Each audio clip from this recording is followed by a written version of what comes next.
शांति का टापू कहा जाने वाला छत्तीसगढ़ नक्सली मूवमेंट से मुक्त हो जाए और फिर से शांति का टापू हो, ये हम समस्त छत्तीसगढ़ वासियों के लिए अच्छा होगा।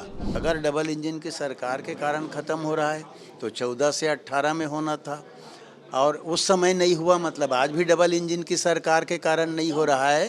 हम लोग सिमटाते हुए किनारे ला दिए थे, इसलिए कर पा रहे हैं। सरकार को योजना बनाकर काम करनी चाहिए कि नए सिरे से नक्सली मूवमेंट शुरू ना हो पाए।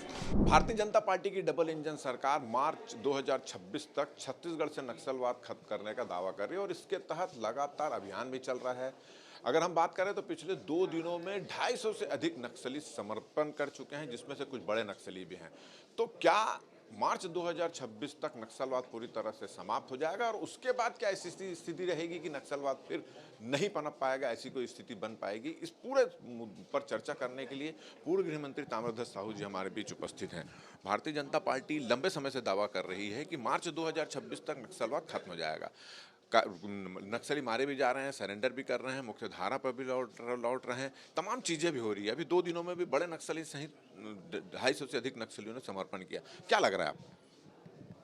भारतीय जनता पार्टी की सरकार में जो कहा जा रहा है कि नक्सली मूवमेंट 26 तक ख़त्म कर देंगे, अगर ऐसा होता है तो छत्तीसगढ़ के लिए, छत्तीसगढ़ वासियों के लिए बहुत अच्छा संकेत माना जाना चाहिए।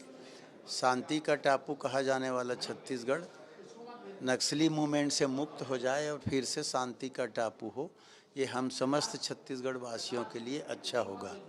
लेकिन जिस ढंग से गतिविधियां अब तक की रही हैं, उससे लगता है कि 26 तक नक्सली शांत तो हो सकते हैं, सरेंडर करना और गिरफ्तार होना, मारा जाना, उसके कारण अभी लगातार जो सरेंडर कर रहे हैं, और उस अच्छी बात है कि फिर से ना हो। लेकिन उसके बाद शांत होने के बाद फिर उभर मत पाए, इस दिशा में भी सरकार को योजना बनाकर काम करनी चाहिए कि नए सिरे से नक्सली मूवमेंट शुरू ना हो पाए, ये बहुत ज़्यादा ज़रूरी है।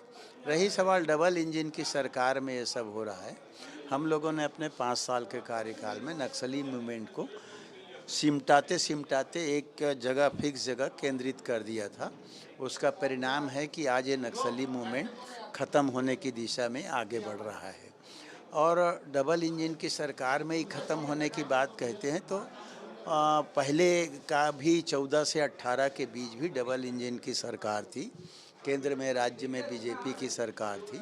उस समय क्यों नहीं कर पाए, ये बड़ा सोचनीय बिंदु है।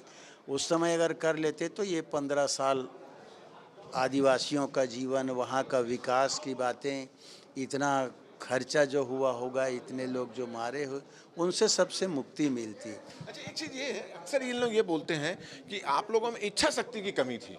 ये पहले भी संभव हो सकता था, मगर आप लोगों की इच्छा शक्ति की कमी थी, इस कारण नक्सलवाद खत्म नहीं हुआ। इस पर क्या? हम लोगों की इच्छा शक्ति में कमी नहीं थी, इच्छा शक्ति इनसे ज़्यादा थी। इसीलिए पूरे बड़ा क्षेत्र में जो फैला हुआ नक्सली मूवमेंट था, उसको हम लोग कम कर दिए थे, और इसीलिए आज ये लोग इसको ख़त्म कर पा रहे हैं, वरना नहीं कर पाते।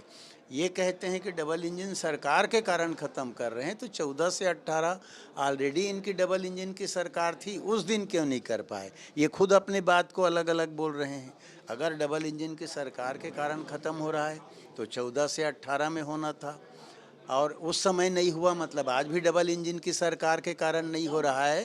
हम लोग सिमटाते हुए किनारे ला दिए थे, इसलिए कर पा रहे हैं। एक चीज़ और देखी जा रही है कि कुछ नक्सलियों ने महाराष्ट्र जाकर वहाँ के मुख्यमंत्री के सामने सरेंडर किया, फिर इस तरह की बात भी सामने आई, तो इसकी क्या वजह नजर आ रही है? लगता है कि यहाँ के प्रशासन के ऊपर उनको विश्वास नहीं होगा, या और कोई रीज़न हो सकता है, तो ज़्यादा बेहतर वही लोग जानेंगे, बताएंगे। पर ये वहाँ जाना ही इस बात को जाहिर करता है कि इनके ऊपर उनको विश्वास नहीं है। चलिए, ये थे पूर्व गृह मंत्री ताम्रध्वज साहू और इनका कहना है कि पहले भी डबल इंजन की सरकार रही है, उस वक्त नक्सलवाद खत्म हो जाना चाहिए था, मगर उस वक्त ईमानदारी से प्रयास नहीं हुआ।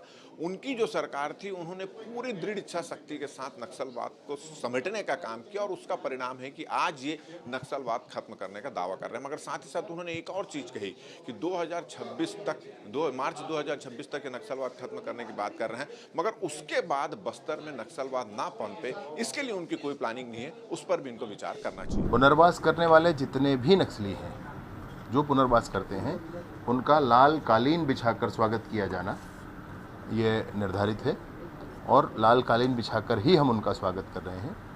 आज के दिनांक पर भी काफ़ी बड़ी संख्या में लोग जो सशस्त्र नक्सली हुआ करते थे वो मुख्य धारा में आ रहे हैं, इसमें काफ़ी लोग हैं। हमारी ये बातचीत अगर आपको अच्छी लगी तो ज़्यादा से ज़्यादा इसको शेयर करें, सब्सक्राइब करें, अपने सुझाव को देना ना भूलें और मुझे और मेरे कैमरामैन लखन शर्मा को दे इजाज़त। नमस्कार।